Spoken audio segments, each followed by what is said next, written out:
Hi guys! Welcome back po sa ating YouTube channel. Ngayon naman sa ating video ay papakita ko na naman sa inyo yung mga alaga nating sisiw. So, tara guys, let's go! Ito guys yung kulungan nila. So, nakabalot to ng luna. So, yan. So, ati ibabaw, likod yan, gilid-gilid. So, mayroong nakakover yan. So, ating buksan. Ayan.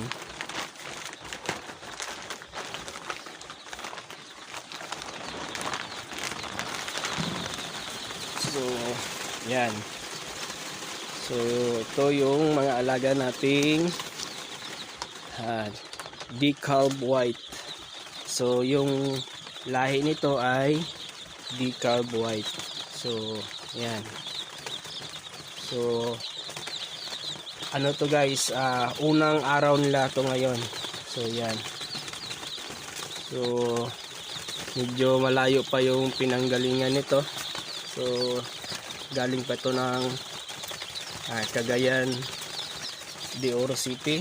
So tinatransport to ng bus. So yan. So kung mapapansin nyo guys, meron akong inano dito, binukod na dalawa kasi yung kuko niyan may na sugatan at yung mga kasamahan niya dito ay pinagtutuka. Yan, hindi hinintuan nila sa pagtutuka, kaya yan, binukod ko muna sila dito. Yan, so yan, so unang araw to nila ngayon. So yan, so yung flooring yan ay nilagyan natin ng dyaryo para yung lamig ay hindi papasok dito sa loob. So at hindi rin malamigan yung kanilang mga paa, kasi itong mga alaga natin ay very sensitive pa to, kasi ay unang araw nila. So kailangan pa talaga na mainit yung loob ng kulungan. Yan. So yan, so meron na rin akong nilagay dito ng vitamins sa kanilang inumin. So yan, so gumamit ako dito ng Vitamin Pro. So yan, so yan.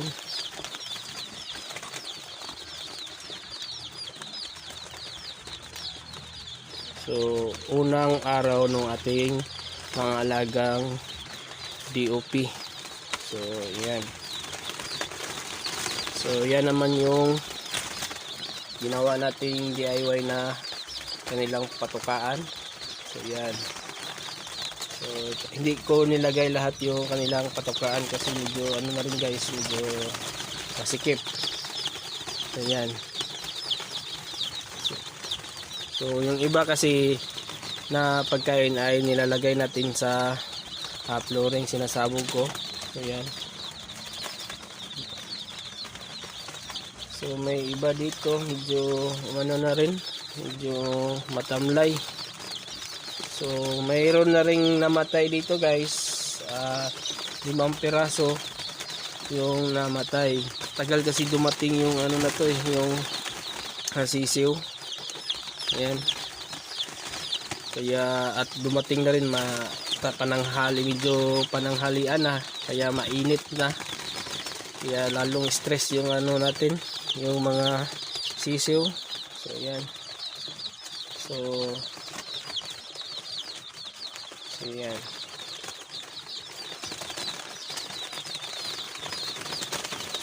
So yan, so yung ilaw naman natin ay yan. So medyo binabaan ko talaga yung distansya ng ilaw dito sa flooring, ay medyo binaba ko para mag-init nila. So yan, so bali 8 pirasong ilaw lahat to.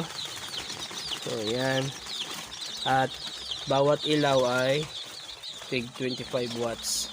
So yan. So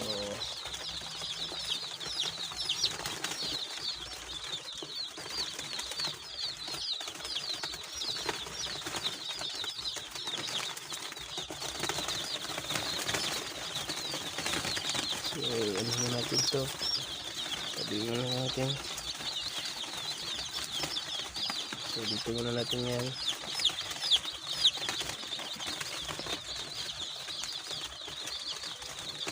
Mula ngayon, pagdating ng 3 days ay magbibigay kami dito ng vaccine. So yung ibibigay nating bakuna dito ay yung B1B1 plus IB. So kung meron lang tayong mabili dito ng ganyang bakuna, so yung clone yun ang gagamitin nating pang bakuna nito. So yan. So yan guys, i-update ko lang kayo dito araw-araw so sa ating mga alagang sisiw. So kung mayroon man kayong katanungan sa ating video ay paki-comment na lang po at ating pag-usapan yan. So hanggang dito lang muna at maraming salamat po.